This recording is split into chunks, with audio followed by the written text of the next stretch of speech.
Lisa, my county folks, next we are Deputy County Executive, Senator, Slider, good to see everyone.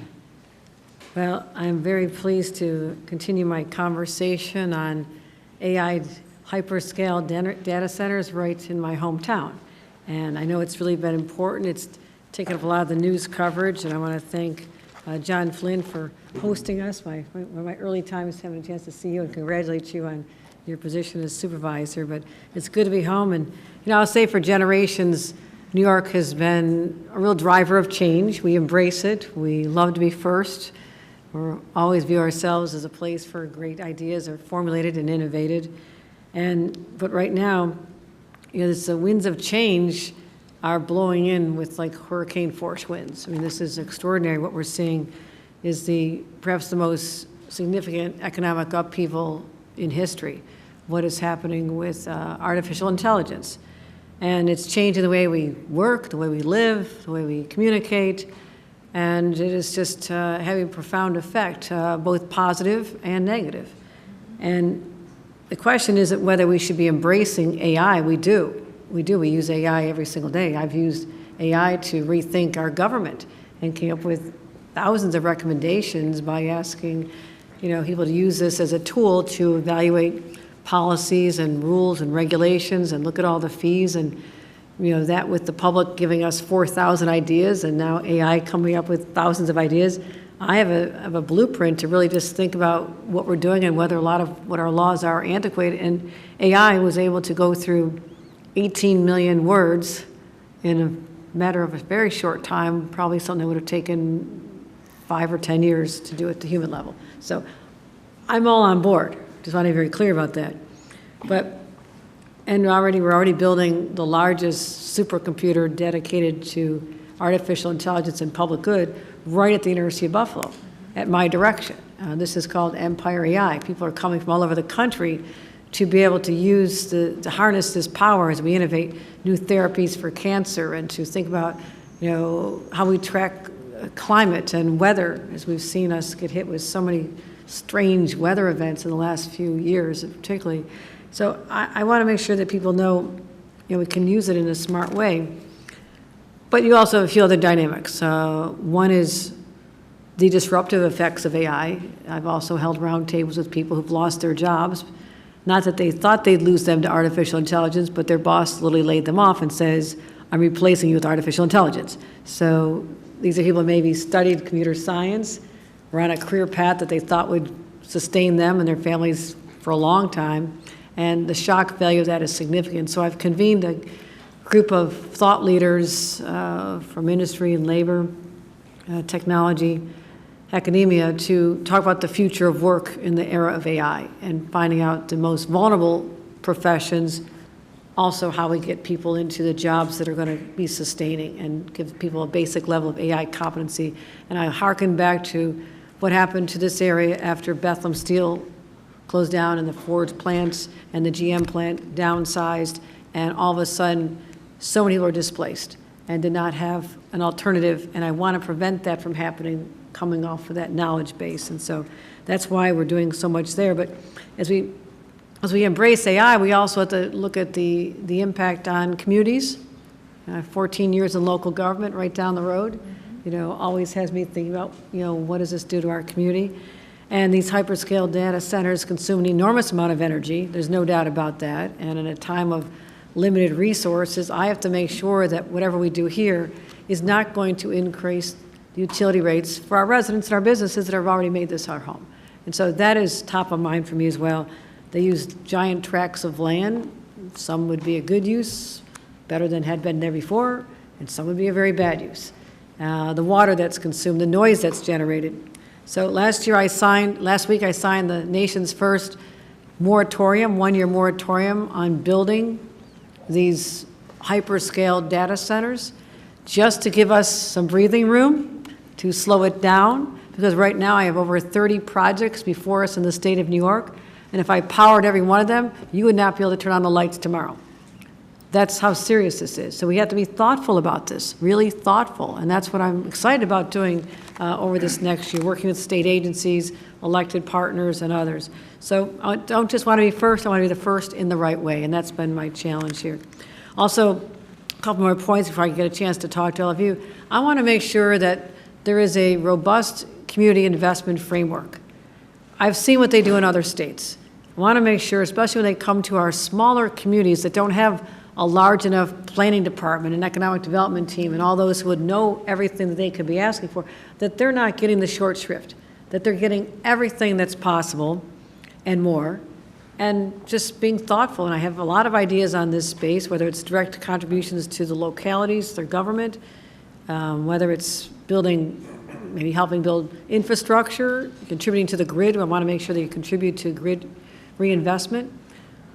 Community centers, swimming pools, child care centers, the sky's the limit because they want to come, and we give them the rules of the road and let them know with certainty that if you meet all this, you'll be able to come. Then we've now changed the equation because New Yorkers want protection, businesses want certainty, and I'm going to give both. And that is why we're doing this as well. So I'm excited about this chance, as I mentioned, and I wanted to have this conversation in Western New York because I know Tonawanda is contemplating its own moratorium.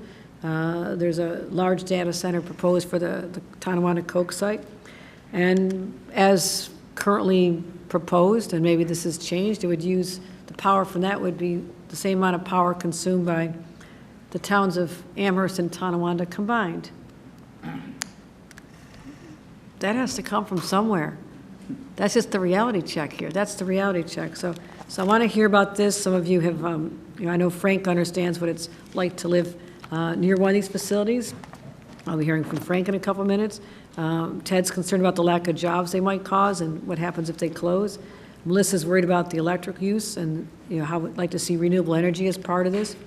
Kate's worried about the environment and the effect on natural resources, and Krista's worried about how many are being proposed. So these are my local residents on the ground, the people who are living and breathing this every day, but also our elected officials here as well. So I want New York to lead, but I want people who come here to build their futures. Don't do it while asking New Yorkers to compromise theirs. We can make this happen in a thoughtful way. So I want to turn it over to Supervisor Flynn for a couple of comments, and then I'd like to put out some questions to the people who've come with us today. Well, thank you, Governor, and welcome to our great town and our great village with our village mayor here. Thank you also for your leadership with this moratorium. As you correctly stated, this is a big deal. This proposed data center, the one here in Tonawanda and others across the state, have a tremendous amount of impact on our local communities. And it is very important, as the governor has stated numerous times, that we get this right. And by having this moratorium, by putting a pause on it for a year, we can do the proper study and analysis that we all need to do and see how this impacts our communities. As the governor correctly stated, the proposed data center here that's being proposed here in Tonawanda, the amount of power that they are going to use is equal to all of Tonawanda and all of Amherst combined. That's every residence, that's every business, everything. So wrap your arms around that. And, so listen here, the issues that are out there are many. There are business issues, there are environmental issues, and there are obviously electricity issues. Again, the governor stated, we cannot sustain that. Our grid cannot sustain all these across the state. And for us here in Buffalo and Western New York, if we're watching a Bills game on a Saturday afternoon and our power goes off, we're not going to be happy, okay? And so we need to ensure that this power is proper, that the analysis is proper, and that's what this moratorium is for, and that's why we're here. So, Governor, again, thank you very much for your leadership on this, and I look forward to this discussion. Thank you, Supervisor. In the House of Mayor Pat Meng, I want to ask you, representing the thoughts of other mayors as well, you want to be open to investment, open to opportunities, but also, tell us how this statewide pause will help you better understand the details and gather more information? You know, what does this do in terms of your perspective? Well, first off, welcome again, Mark, and I also applaud you on the decision for the moratorium. I think it addresses a lot of our concerns about these data centers, about energy and climate, and I think that the state taking the lead on it is a wonderful thing for our community. And it also gives us time, takes the pressure off local officials, and it gives us the time to gather the information we need to make an informed decision on this. And so I applaud you, and I think one of my biggest concerns is energy and the use of electricity and where that's going to come from. But again, we're open to, these decisions, and I think your moratorium addresses a lot of those concerns we have. Thank you. As I think about how we're using AI and, the brilliant minds and the companies that innovated this technology that is changing civilization, I challenge these companies to use AI to figure out how you can use less space, less water, less energy, make less noise, and figure it out. You've got all this power. Figure it out how you can do this. It's not a hostility toward the product. It is, the question is this the best way that you can possibly achieve this? Maybe the answer is right now it is the most affordable way to do it, but maybe there's a way that costs a little bit more that is less disruptive. I don't know that answer, but I'm asking them. I think we deserve that, but thank you, Mayor. Let me turn over to our county perspective. Lisa Shamira, the Deputy County Executive in Erie County. You've also been concerned about the impact on communities. You come out of local government. And what does this mean? We want to get it right. What does that mean? What does getting it right mean to you and at the county level? Tell us what you want to see. Well, thank you, Governor, and I don't often get a chance. You always say, I'm in my hometown. Well, I'm really in my hometown right now. So I appreciate it, and we have an opportunity right now to not only embrace change, but to get it right. And so we know that we need to understand the economic impact, but also, is there an impact on the health of our residents? We have Tonawanda Coke in our backyard. We understand the impact it has had on our residents, so we can get it right, but municipalities and counties don't have the bandwidth to study this critically and to the level you're talking about. So having this moratorium and getting the experts, some of who are around the table today, an opportunity to not only listen to their voices, but to understand how we can get it right. So this is our time, and this is our opportunity. So thank you. Excellent perspective on an openness, but an openness to also saying there's got to be a better way. Absolutely. And how we can do that. Let's hear from the Village of Fredonia, Mayor Michael Ferguson, who's been on a lot of journeys with us. I appreciate you raising your voice up, but a lot of this makes sure that that the companies that do come follow a community plan, work with the community, and we haven't seen many. Yourself and also Crystal Stokes, who was earlier today. Our constituents want to know what environmental effects it is going to have, what it's going to have. We're switching right now. We've been a reservoir-based community, water-wise, for over 140 years, and now we're switching to Lake Erie. And I know there's discussion of a possible plant very close to the intake of the water in the Dunkirk area. And there's 2 or 3 other proposals that are being made for these data centers in the community. By holding the moratorium, you're now setting standards at a statewide level, which is going to save us hundreds of thousands of dollars for smaller communities. You already defeated one part of the seeker proposal, which was a big help to us in projects that we are doing. And we think that you're going to have to address those again as these projects come to light. Those cost a lot of money, and they cost communities our size a lot of money. What type of stresses are going to be on the infrastructure? What type of stress on the grid? We already are stressed with regards to the capacity. So those are all questions that, if we get those answers coming from the state level, we can support that locally. We can have our own set of rules and regulations as well, but having those statewide guidelines helps us move the project forward, allows us to pass those resolutions quicker because we have those guidelines in place. So thank you. Excellent, I appreciate that. Our mayor of North Tonawanda, Austin Tylick, how have your constituents' concerns shaped your understanding of this issue, and why do you think it's important that we have stronger standards and more? And having the foresight to pass an executive order with the moratorium. As you're familiar, the past administration pushed forward with a Bitcoin mining facility. I took office and all the issues started pouring in. Environmental concerns, what's it going to do on our infrastructure, but most importantly, noise, which a resident here, Frank Lorendi, would speak on.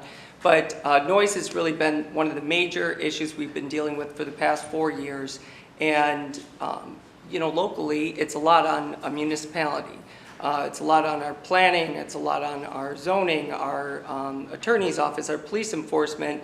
And, over the past few years, we have done what we could to mitigate the noise with them, trying to work with them because they are more or less grandfathered in. Didn't work. And so we had to train officers to use the new equipment to do noise readings, to issue citations, keeps getting stuck in the court system here. We updated our noise ordinance that hasn't been updated since the 80s. And I think it took terms off the EPA when the EPA kind of oversaw noise. And, we have hired outside acoustic experts. We have hundreds of residents that rally together to take on this issue, thousands of hours of volunteer hours. And, now we're facing another issue where they want to swap out the existing facility for AI. So what we learned is we don't want to be the test subject, what they allowed in the past administration, now we've been dealing with for so many years. And we need to make sure, as we have passed a recent moratorium ourselves, that we have all the restrictions, guidelines, testing possible. But really, the executive order and the state stepping up to assist localities is critical because we don't have the resources, we don't have the enforcement, the laws that the state can enact. So we appreciate what the state's doing, and we feel this is really the partnership that localities and the state need to address this issue. I'm glad we could help. That's a lot for a small local government to have to manage all that. Like you said, as the enforcement, your budget didn't include extra money to have to do. Have experienced the constant noise emitted by this facility 24 hours a day, 7 days a week. I was on the North Tonawanda Noise Ordinance Committee working with our noise consultant to help enact a new North Tonawanda Noise Ordinance, specifically adding noise levels for DBC, which is a low-frequency noise. It has been proven by medical professionals that this low-frequency noise, DBC, emitted from Bitcoin and AI data centers has a negative effect on wildlife, and more concerning, they have confirmed this low-frequency noise has a negative effect on humans, which can lead to numerous health problems. DigiPower was issued numerous citations for violating our noise ordinance. An adjournment was granted at each court hearing at the request of DigiPower's attorney, which has really frustrated our residents. DigiPower is changing their operation from a Bitcoin facility to an AI data center, which they are forecasting to be operational in the fourth quarter of 2026. Throughout my engineering career as a project and construction manager, I have installed numerous open and closed loop cooling towers. These towers will be located on site at the new AI data center in North Tonawanda. Both types of towers have large fans that produce a tremendous amount of noise. According to DigiPower's latest site plan, this new AI data center will also now add 10 575 kVA diesel-powered generators, and each one could produce somewhere between 85 and 105 decibels. They will run not just during power outages, they will also be running during normal operations. All 10 running could produce up to 115 decibels. So to summarize, higher standards need to be implemented which limits the noise emitted from these AI data centers, and it should be stated that noise levels must comply with the noise ordinance of the town or city they are operating in, and if not, they must be ordered to shut down until such time the noise levels comply with the local noise ordinance. Standards should also be developed to ensure that noise measurements are accurate by stating noise measurements will only be accepted if taken by qualified trained personnel using certified noise measuring devices. So in closing, I, as well as our North Tonawanda residents, appreciate your commitment to this important issue, and we look forward to seeing the positive difference this law will make for North Tonawanda and across New York State. Thank you, Frank. I appreciate that. I'm sorry for what you and the residents have to deal with already. Which leads us to Krista Atkinson, a Tonawanda resident. And you've been hearing about the massive proposal at Tonawanda Coke site, and you've raised real concerns about this. If you were speaking directly to the executives of these companies, what would you like them to know from your point of view? Oh, Chris. Yeah, okay. Oh my goodness, if I was speaking directly to the, sorry, could you repeat the question? Yeah, I'm sorry, Chris, I was, had the wrong name on it. You've been hearing about the massive data center proposal at the Tonawanda Coke site, and like many residents, you've raised serious concerns. If you're talking directly to corporate executives, what would you tell them? Oh dear. I would just want them to know that, you know, as the people who live here, we're very concerned with kind of being used, right? Like we want we deserve to have the places that we live have an acceptable amount of noise, of environmental, you know, protections, and, you know, we deserve that in our communities, that they're going to come in and build facilities to make money for themselves and their businesses. Like we deserve protections to maintain our quality of life so that we can continue to live those lives. We'll try to get you that access. I think that'd be fantastic. Let's hear from our Assembly Majority Leader, Crystal Peoples-Stokes, about just your overall thought and, you know, the understanding of why localities are so concerned about this. You know, what are you hearing from people and their stress points? Thank you, Governor. I think probably this is the most important piece of where we're going with this issue. It's conversation with people. And I think there should be more of them. I mean, people who could suffer the impacts, if there are negative impacts, they should be at the table. Their voices should be heard. Now, I referenced this to 1940, when as a society we were having a similar conversation, well, not all of us, because some of us weren't here yet, but we're having a similar conversation about whether or not lead should be put in paint. Now, if you put lead in, it makes you produce the paint faster. And if you produce the paint faster, then you make more money quicker. The problem is, and we kind of knew this too, well, they knew that if a kid is poisoned by lead, it impacts their ability to learn. It impacts their developmental, psychologically. They can't develop properly if they're lead poisoned. That was 1940. We're still paying for that. And we're paying for it in our education system. We're still trying to get lead out of all of these communities that still have it in there, particularly Buffalo and upstate New York, where there's wooden buildings. We're still paying for that mistake that society allowed business to do. And quite honestly, I'm a major supporter of business. I think business and government are partners. And so we have to be communicating on how this happens and if it does happen at all. No question, higher ed, hospitals, everybody needs to have access to store their data. Nobody has paper files anymore. So we do need to have access for it, but there's a way to do it without negatively impacting the environment or people's health. Now, I will add this. I know that Microsoft is doing some work on, well, they have already put data centers underwater. And they're testing that to see how that works. Now, it might be good, but what kind of impact is it going to have on our water system? I want to say it's the Pacific Ocean that they had a couple like trailer-sized data centers under the water. And so there's a lot of things that we can look at to see what will work better to both deal with the issue that we have, because it is an issue. We got to figure out how to have some place to store data. We keep making it, we got to figure that out.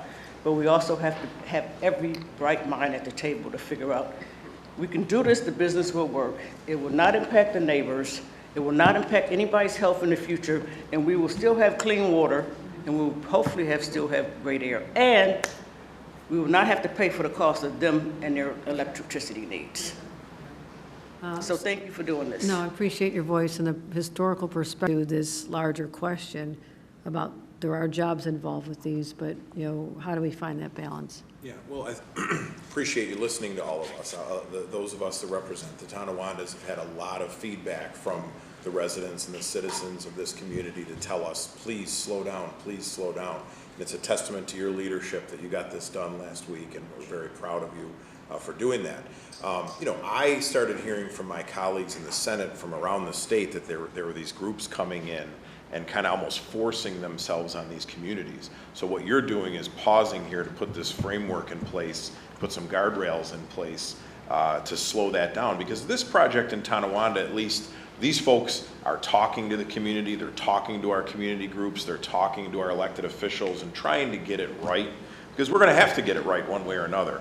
But we can't get it right if we're just rushing things down the pipeline quickly. So I think if we pause this right now, we get back to Albany and have conversations about what it is that these groups can work with us on, we'll have jobs, we'll be building these things soon, and we'll be doing it in a responsible manner. But there's just far too many questions right now for us to just ram this thing home. Assemblymember Conrad, you know, when we think about the impact on the energy consumption and the grid, are you concerned about rising utility costs for residents as well as a result of them coming? I would say that's my most major concern right now. I know that you're aware of the ISO and everything that they've discussed in terms of our reserve amount of energy and so on. And you talk about 300 megawatts and that impact. You know, I keep hearing this from certain people, and I have to attach myself to it, is I just don't want us to be a cheap date. You know, I want us to get the benefits that come with it, and that might be building the infrastructure that comes to help the grid. It is an old grid. We're paying a lot of money right now to update it, and to see that kind of effort. But I'll leave you with this. I had the opportunity to go to the University of Idaho last summer, got a certificate in energy planning through Lehigh Institute, and they browbeat us for 2 weeks straight about the data centers. They said cold climate, access to water, cheap land. And they had this graphic on the board, and it was all of New York was just rife for this type of development. So I'm not shocked to hear that we have over 30 projects in the pipeline. This is where they want to be. You know, the cold climate, tied access to water, there's some cheap land for development. You know, they're going to want to come, and we have to have those guardrails in place. So I'm very happy about the executive order. I know we had our own bill. Yeah. Signing it. And I know that you're willing to work with us, especially on the tax breaks, the IDAs, the sales tax. There's a number of issues you're hearing about from Niagara County and what happened with Austin. We helped get them a grant to get the sound monitoring equipment in place. It's just all over the place. But yeah, I am very concerned about that energy infrastructure because our grid is older. But there's also tech that I think we can invest in, that some of it is tied to AI, that can find what I would call the waste in the infrastructure. And so there's this double-edged sword. But like I said, let's not be a cheap date. Let's make them pay a little bit for our communities and make sure they're doing the right thing. And that's part of what I put in my moratorium of 5 points. One was to work with the legislature on the taxes. There should not be any tax breaks. These are very successful, very profitable companies. And to think that they're getting a tax break when we're trying to reduce the tax burden on the long-term businesses here and for the residents who live here and call this home, that's just not fair. And so I think that they're, just, as you mentioned, we are very attractive. They will still come without getting, you know, the equivalent of, you know, $1 million per temporary job, and that's just not right. So we'll work together on that. Thank you. Melissa Detbarn, we talked a lot about today about, you know, concerns on the issue, but what kind of regulations do you and your neighbors want to see on this? Melissa? So I would say, you know, I really appreciate you putting in the pause so that we can, you know, take a minute to think about what legacy we're going to leave. We have a long history of embracing new technology in New York State, like you said, but we also have to think about the communities and the idea of not in my backyard too. We have to meet the moment, and we have to watch out for vulnerable communities as well. I mean, we saw what happened with Tonawanda, where we live, and I appreciate that this is being done on a state level and not leaving it up to the municipalities. So I would really like to see the control remain with the municipalities on how to make the decisions in an informed way, and then work with other locals near them to coordinate that effort. But my biggest concern is really the energy and where the energy is coming from. I think this is also an opportunity to think about the infrastructure we have for green energy and sustainable energy. This could be a huge opportunity for New York State to kind of switch what we've done for a long time to new technologies. And I would love to see that happen. I know a lot of people in this area would love to see that happen as well. We've talked about our town of Tonawanda, the proposed data center here. A lot of people were hoping that we could think about maybe a solar project or something like that instead. So I just would like to see more an inclusive process as we go through this year, thinking about whose voices are at the table. Is everybody able to participate in the process? Is it transparent? Who's going to communicate the regulations, the information, the science to the public that can't be there in the moment? So I appreciate giving us a voice. No, those are important objectives. Our moratorium is only 1 week old. So, you know, I believe in the local community engagement and also the local community representatives, the elected officials. And I said this actually in my State of the State last January, that when these companies come, they should show us the plan they have to either bring their own power source, or that we'd be setting up a system that has been underway for a number of months now with the Public Service Commission to figure out a structure that they pay a premium on consumption of energy in the state. So bring your own or pay a surcharge, which would be substantial for you to derive this benefit. So that's part of the 1 year, is that they needed a year to get that right. And so, yes, the energy sources, critically important. Renewable is top of the list. So Ted Kuzo and Kate Powers, Tonawanda residents, you know, we wanted to decisions that don't make sense for their communities. And now that we've taken this step, what would you want to say to the data centers to encourage them to be on the right side of this and to work with communities, and what kind of messaging do you think should be delivered to them? Am I taking this? We're separate, by the way, so we each have our own views too. So Both of you answered that question, yeah. Sure.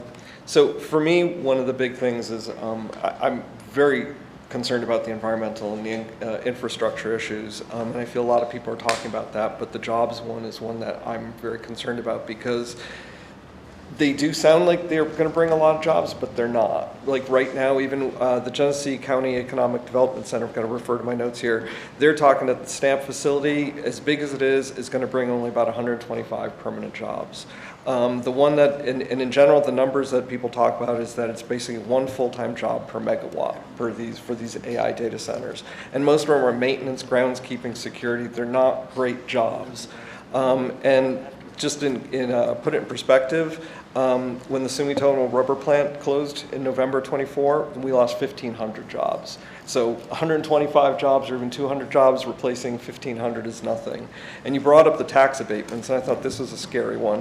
What the tax abatements that stamp developers are getting for it would amount to about $12 million per job, and I think you referenced that number, and that's just frightening to me. And on top of all that, AI was responsible for about 50,000 layoffs in 2024.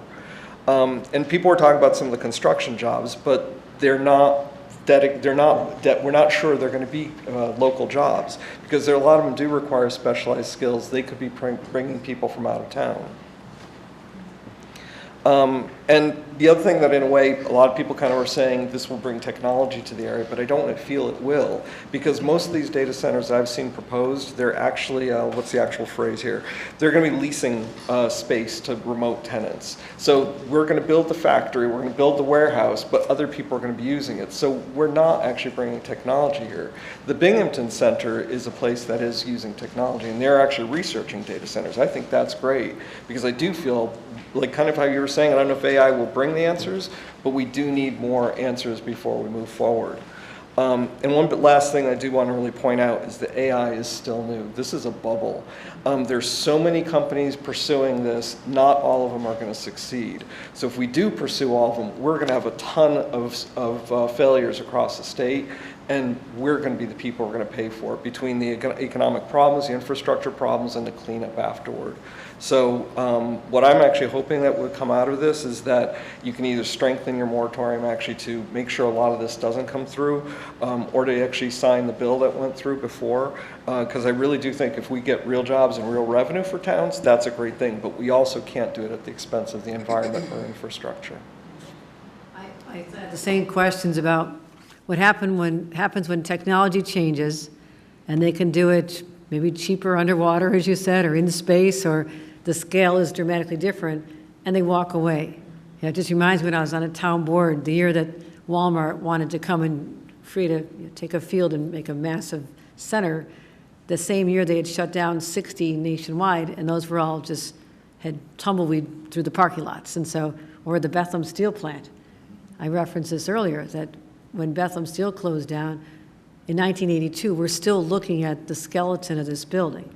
So it's vastly far too expensive for communities to have to undertake the removal of something that was approved by their predecessors decades ago.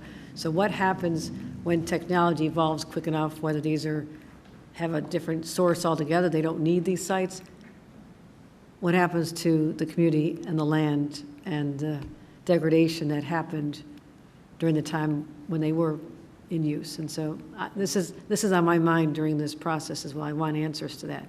And if I may, one challenge I think that we do have is that there are a lot of competitors going through. So if Anthropic wins, then anything from ChatGPT or Google, they're going to fall. So that's one reason too, as I understand it, why we've got all of these going, because it's all these different companies. We want to try ours, we want to try ours, we want to try ours. People have been comparing what's going on here with what's going on in China. China does a lot fewer data centers than we do, but they're pursuing one path. We're pursuing multiple paths. So that could very well happen. And to go through all of this and then have it shut down, cripes out, just be awful. Well said, Ted.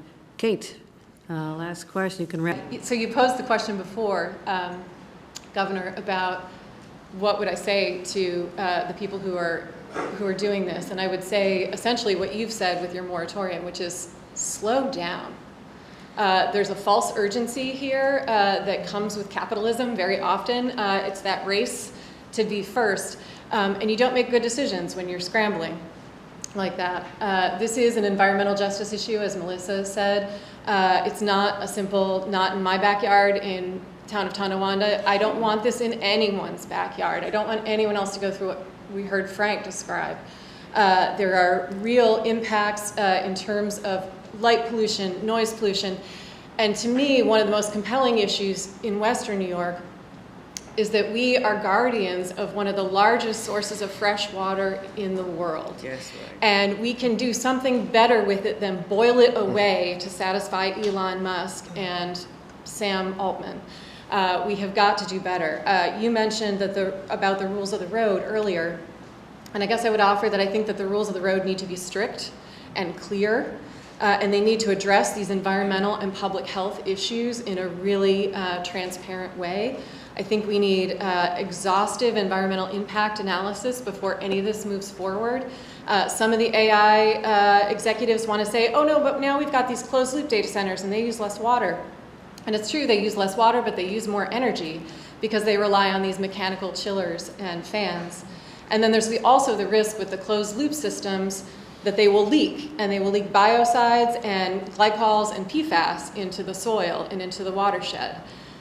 So if we're not using the water but we're contaminating it, we're not solving the problem, right? So the only way I think we can move forward in a sustainable way is if they slow down and take the time to think about how do we do this in a way that considers public health, that considers these environmental impacts, and helps us to conserve in this time of climate crisis, right? We all just were eating that smoke last week, right? Of how do we take care of this natural resource that is on our doorstep.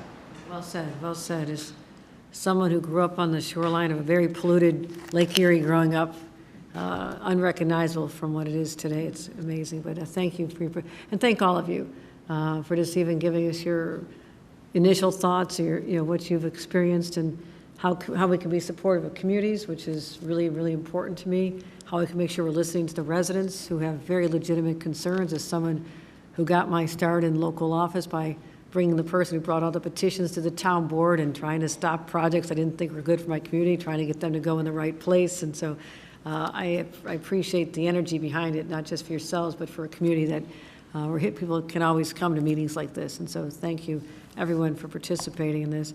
I think before we excuse our guests, we're going to take some on-topic questions. If anybody has any questions for the other guests here, too, I want to make sure everybody has a chance. Kate's comments on how fresh and clean our water is. There was an article in the New York Times, I want to say about 4 or 5 years ago, that identified this area as blue gold because of the water. And so I don't think this industry is going to be the only one that's going to search out our water.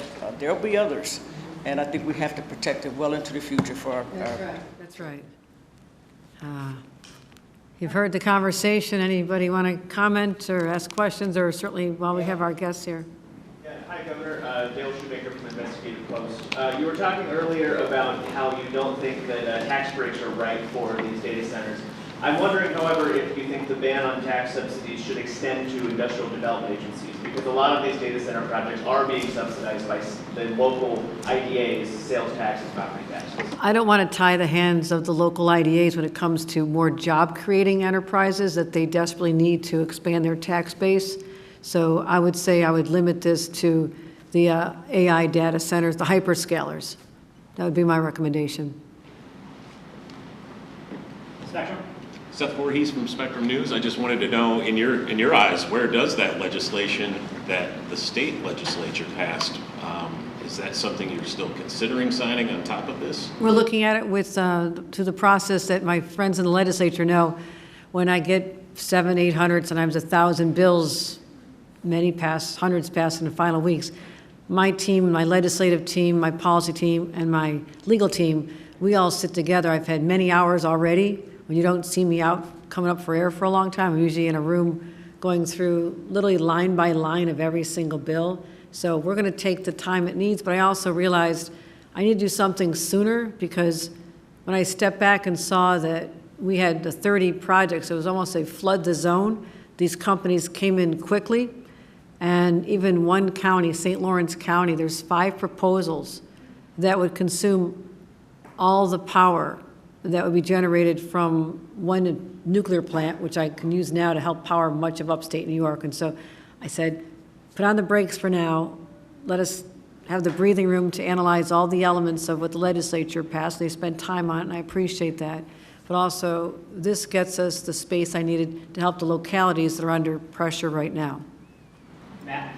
Governor, there's been a lot of attention on the stream project at Stanton, Genesee County. Would that project be able to go forward, or is that stopped by your moratorium? I don't believe they've secured the necessary DEC permits.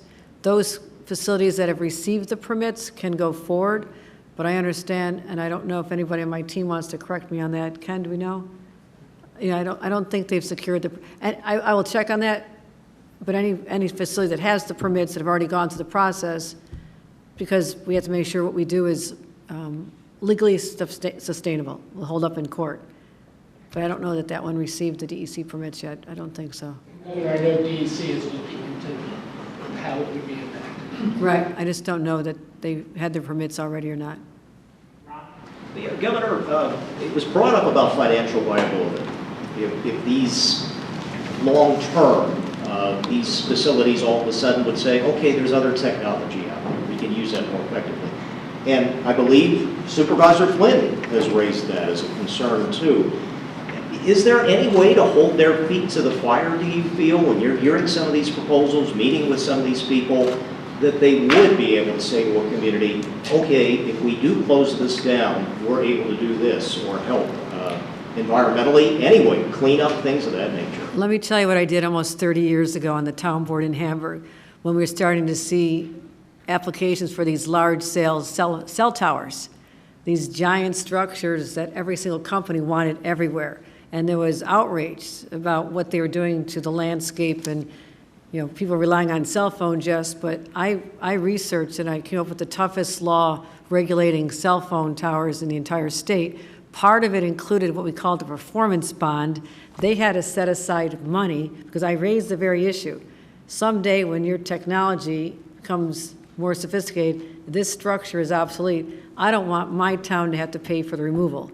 So we have gathered, I hope they're still doing it in Hamburg, I'm going to check on that, gathered money set aside to be returned if they're at some point in the future, but if they need the structure taken down and they abandon it, that the community can protect itself. So that is sort of the backdrop of which I'm considering this, a smart way, but says you cannot leave it up to a locality to have to clean up if you move on. You cannot do that to us.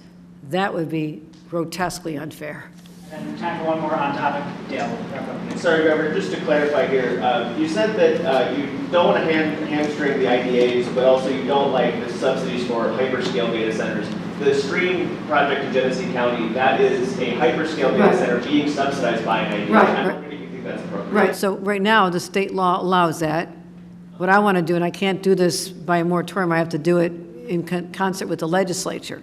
That's why I said this part, dealing with tax breaks, all kinds of tax breaks, some are sales tax, some are property tax, some are pilots, they would all have to be part of what we'd have to do in the legislature, legislatively or in the budget. So I cannot make that change now, but that is something that I think is significant to say that is an area where these companies have enough resources. They want to come, they want something that we have, and we should have more leverage over that process instead of an automatic. That would not affect their ability to give the tax breaks to other job-creating opportunities. This is just a narrow exclusion, but I can't do it without the legislature passing into law. Okay, we're going to pause there. We're going to excuse our guests and have no for additional questions. All right. Thank you.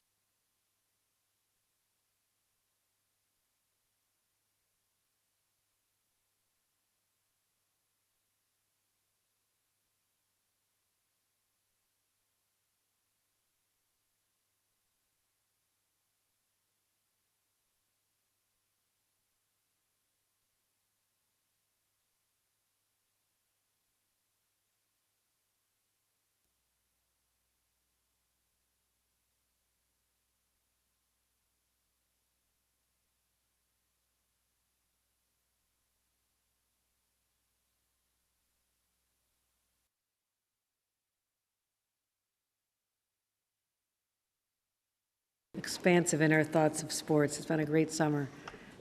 Any questions? Radioactive material. He'll call on you. Governor, I think you have to give your opening remarks. I may be able to address what you're going to ask about first. Before I begin, I want to say a few words about the Niagara and Erie County Radiological Survey. And I understand the news that finding any radioactive material in an area can be extremely unsettling for the families who live there. And living with this uncertainty is nothing any family should have to endure. As someone who grew up in Western New York, I know the impacts of our industrial past. I vividly remember the specter of Love Canal and what that did to the just loss of stability and security that communities deserve to have. So I know that, and I also know what happens when government fails to act quickly enough, which is leaving families wondering whether the home that they have for their family and their pets is even safe for them to live in anymore. And I remember that fear and that uncertainty and the lasting impact that it had on the entire community. I definitely, for sure, as governor, having come from that experience as a child, I don't want that to happen here in my beloved community. I don't want history to repeat itself. And I also didn't want to wait another 30 years to discover that when something was found wrong, that we could have done something when the evidence first started surfacing. That's why I'm working closely with the EPA, and we are proactively began surveying and testing. And my priority is very clear. Do the testing, get people the answers as soon as possible, as soon as we know them, as soon as the analysis has been done. And families deserve that information, they deserve that transparency, and they deserve to have confidence that their governor is on their side, their governor and their government. So later today, my direction, the State Department of Environmental Conservation and the Department of Health and the EPA will hold a community meeting, 5 o'clock at the Niagara Falls Convention Center. They want to do a technical briefing to explain what they've learned, what the next steps are, but also to hear from those who are impacted and answer questions as best we can with the information we have thus far. At my urging, the EPA, supported by our DEC, stepped up the testing. I sent a letter to that effect a short time ago saying, I understand the need to have 21 days to properly test the materials, but can we do more at scale? Can we do more at the same time to get the answers back sooner? And I want to give my appreciation to the EPA for working with us on this. And we have stepped up testing and accelerated the delivery of resources in these potentially impacted communities. So since Friday, They've gone into every home where property owners signed a needed access agreement to allow for testing. And as a result, the EPA has offered to relocate 4 families thus far out of an abundance of caution. And I strongly encourage anyone who's received one of these letters to sign the access agreement so state and federal officials can have access to the property, which otherwise we do not have, cannot legally go on the property without this letter being signed, so they can conduct the testing they need. So let me be very clear. We will not stop testing until families have all their questions answered. We're going to keep working hard. We're going to make sure we take all necessary actions, because no New Yorker should have to spend a single moment of their time worrying about whether their home and their family is safe. And that is something I encourage people to participate tonight, listen, learn more, and know that we are being very, very thoughtful in our constant outreach with these communities, with the families particularly, because I do not want them to suffer 1 second longer. So that is what I wanted to say on our steps this week. Take questions on Jeff? Over the weekend, Tom Homan suggested on one of the networks that there was a surge of ICE activity coming to New York City and to New York State. To quote, ICE is operating in New York City today, we're operating across the state today, there's going to be a surge and there needs to be a surge. Just your reaction to those comments. He said it before, I've explained to him before, publicly and in private, that the president told me directly, in person, that he would not authorize a surge in ICE agents unless the governor or the community asked for it.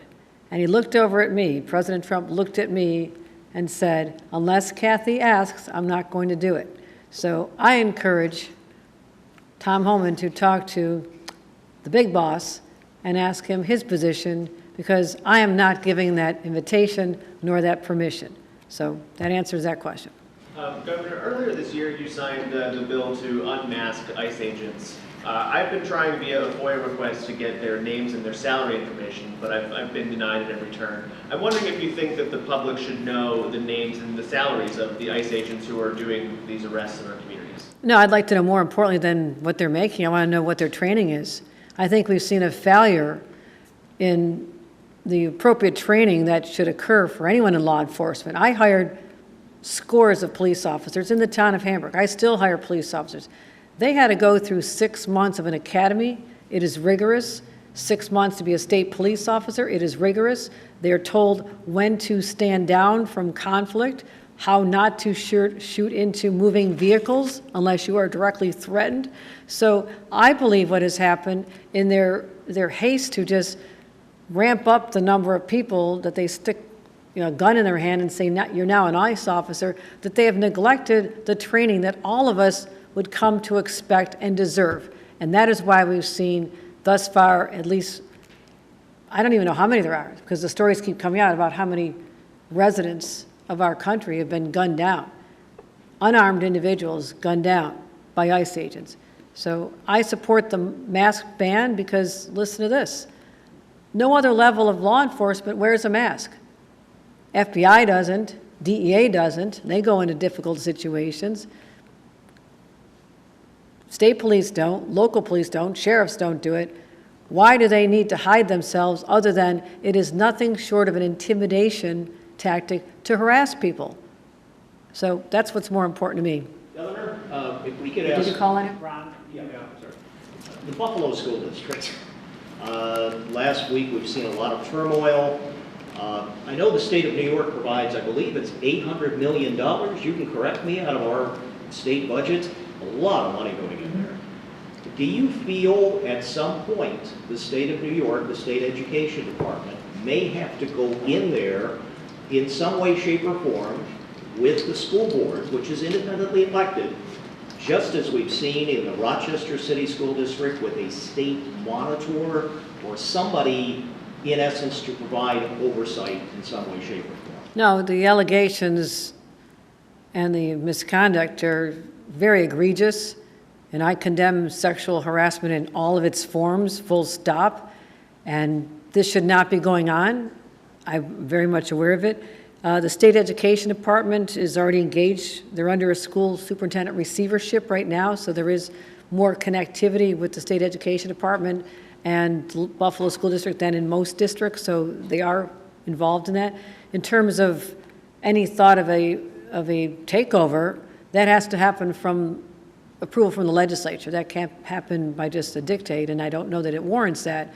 But these allegations are deeply concerning. They must be investigated. There has to be full transparency, and the public has the right to know about what is happening in that department and how it can be cleaned up. Governor, a question for our colleagues in New York. One, there was an incident at the federal building in Manhattan this morning. I don't know if you have any latest information. I know you're here in Buffalo, the other side of the state, but just any reaction or latest information? No, I received a full briefing from my security team, my law enforcement teams as well, to talk about this unfolding threat as it was actually happening, so I'm very much aware of this. It turns out that, again, there's a heightened sense of anxiety. We've had so many high-profile events in New York City recently, and around the World Cup, and everything that has been going on. It's been very tense, and for something like this to happen, it is very anxiety-causing. But to find out that this individual sounds like it was fireworks, but intentionally put off to cause not just a disturbance, but fear. And this person has already been apprehended. State police is always working in situations like this. Apparently he's been on the radar of law enforcement before, so we have records that we're sharing, and so we'll find out the motivation.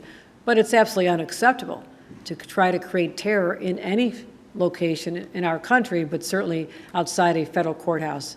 Disturbing, but the person is apprehended and the public is safe. Right. Governor, this morning you highlighted the development that's happening down at Marine Drive Apartments and also the start of development at the North Odd Block downtown. There was a report that said that state funding amounts were exceeding more than $600,000 per apartment at the North Odd Block. I was wondering if you could kind of clarify or highlight how that funding is kind of... Sure, we can break that down for you, but almost half of that is a loan. It's like getting a mortgage. So that'll be paid back. But also for us to take what is now, since 2009, a large vacant hole in a key part of our city and to finally bring new life and to give people the hope that something will be there. I'm excited about getting this done. And given the environment we're in, when interest rates are much higher than we wanted to see at this point, they have not gone down as they were promised to go under this administration. They're not lower.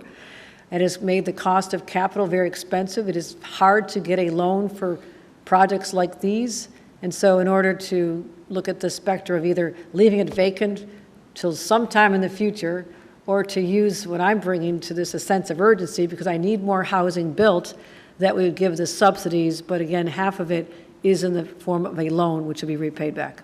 Last question, Matt. Governor, it's been a year since you announced your nuclear initiative for a new facility in upstate. Can you just talk about where that process stands, how you feel about where it is a year later?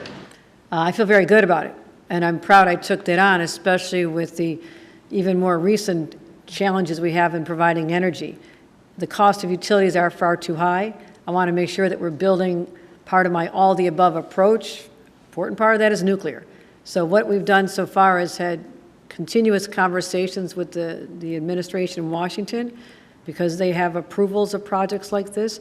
But in the meantime, over a year ago now, maybe longer than a year, NYPA, under my leadership, has been moving forward on this, identifying locations, putting out offers to communities.